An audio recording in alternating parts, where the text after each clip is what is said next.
Hello everyone, my name is Shweta. Welcome to my channel.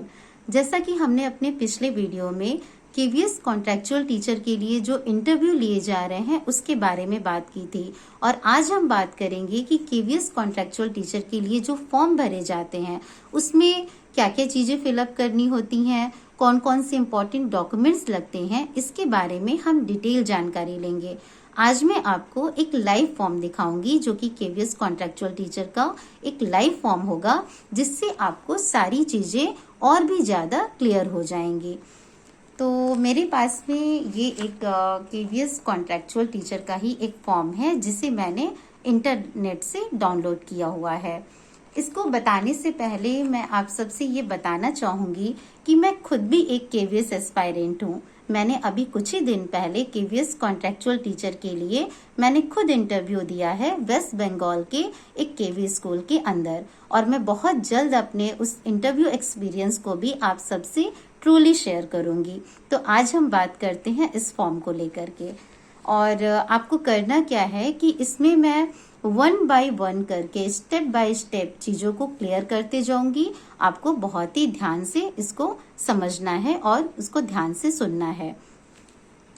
सबसे पहले बात आती है post applied for which subject, यानी कि आप किस पोस्ट के लिए अप्लाई कर रहे हैं। आप पीआरटी, टीजीटी, पीजीटी, आप कौन से पोस्ट के लिए अप्लाई कर रहे हैं वो यहाँ पर मेंशन करना है।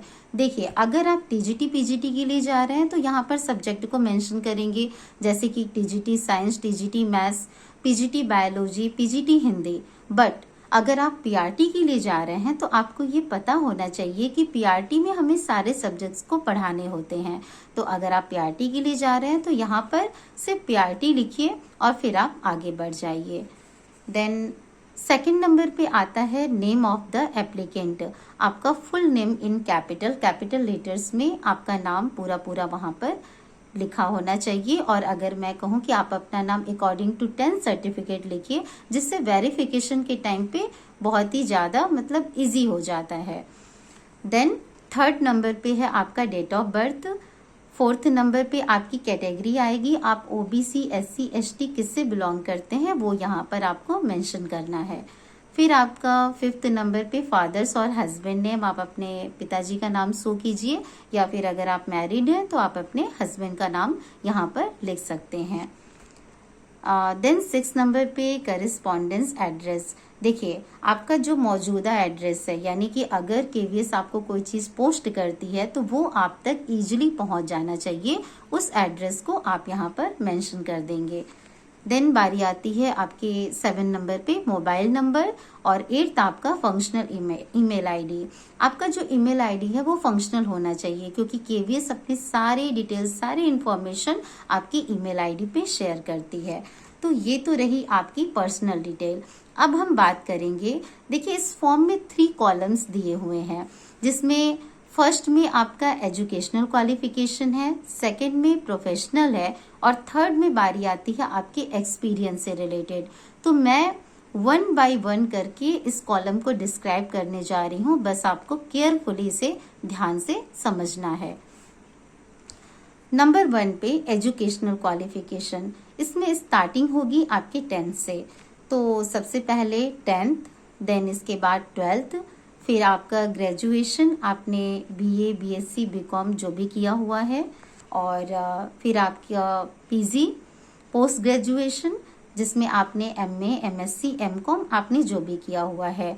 ये आपने इसमें क्या क्या सब्जेक्ट्स थे आपके मैक्सिमम मार्क्स कितने थे, आपने कितने मार्क्स को ऑब्टेन किया, आपकी परसेंटेज क्या है, आपकी ईयर ऑफ पासिंग क्या है, देन आपने कौन सी बोर्ड और यूनिवर्सिटी से आपने इसको क्वालिफाई किया है। ये सारी चीजें आपके इस फर्स्ट कॉलम में आपको मेंशन करनी है।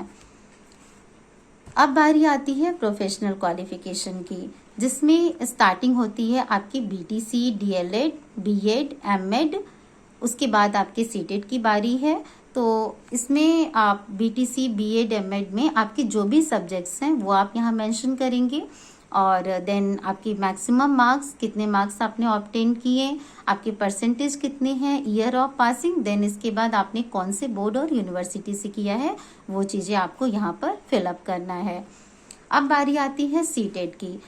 देखिए, मैं यहाँ पर एक इम्पॉर्टेंट चीज़ आपको बताना चाहूँगी कि बहुत सारे कैंडिडेट को ये कन्फ्यूजन होता है कि मेरा सीटेट क्लियर नहीं है या फिर मेरे पास एक्सपीरियंस नहीं है, तो क्या हम भी केवीएस का इंटरव्यू दे सकते हैं? तो हाँ, आप बिल्कुल केवीएस का इंटरव्यू दे सकते हैं, बट इसके रिगार्डिंग जो कुछ इम्पॉर्टेंट इन्फॉर्मेशन है वो मैं आपको नेक्स्ट वीडियो में क्लियर कर दूंगी। अभी हम फिलहाल इस फॉर्म को आगे बढ़ाते हैं। तो अगर आपका सीटेट है तो आप इसमें उसका जो भी डिटेल है वो आप मेंशन करेंगे, अगर नहीं है तो आप डैश करके आगे बढ़ जाएंगे।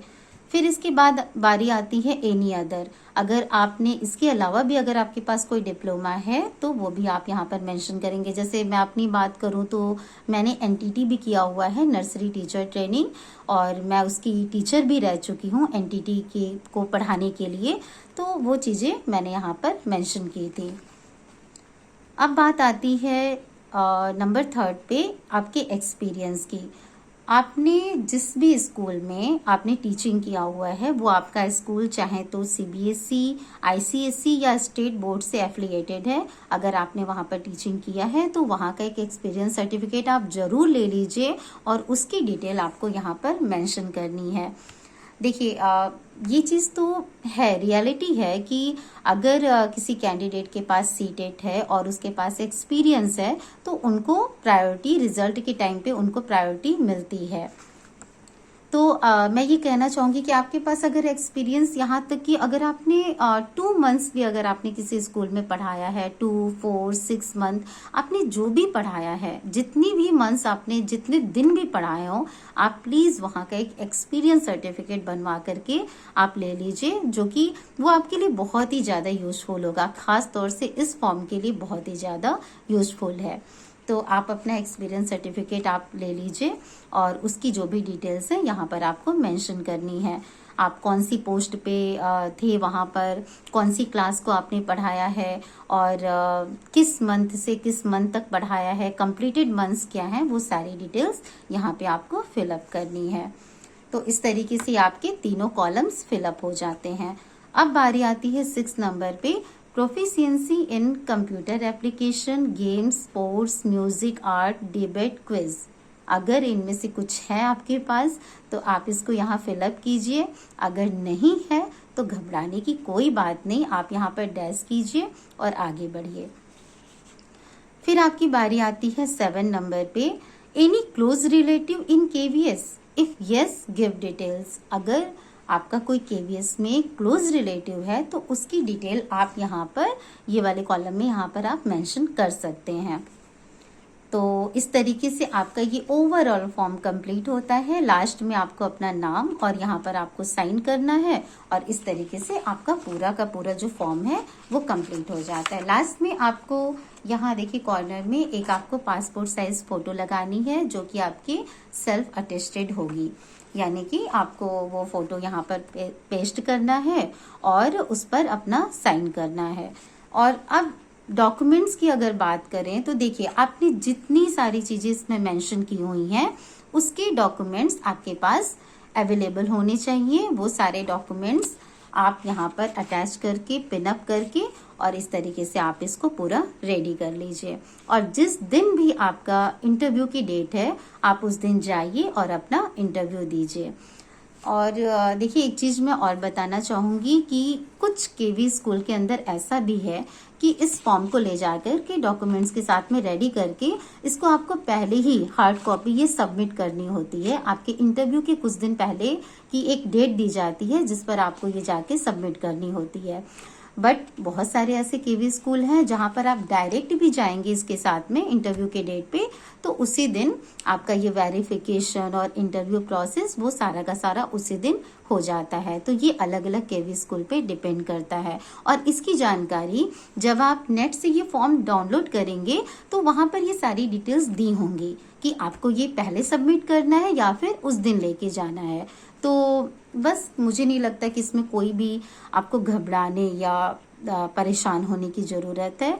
आप अब तक तो आपको सब कुछ क्लियर हो गया होगा, सब कुछ समझ में आ गया होगा और अब आप, आई होप कि अब आप इस कॉन्ट्रेक्चुअल फॉर्म से पूरी तरीके से फेमिलियर हो चुके हैं। ओके, तो बस मैं आपको अब से भी जो भी आगे जाना चाहते हैं इंटरव्यू के लिए, मैं सबको मेरी तरफ से ऑल द बेस्ट।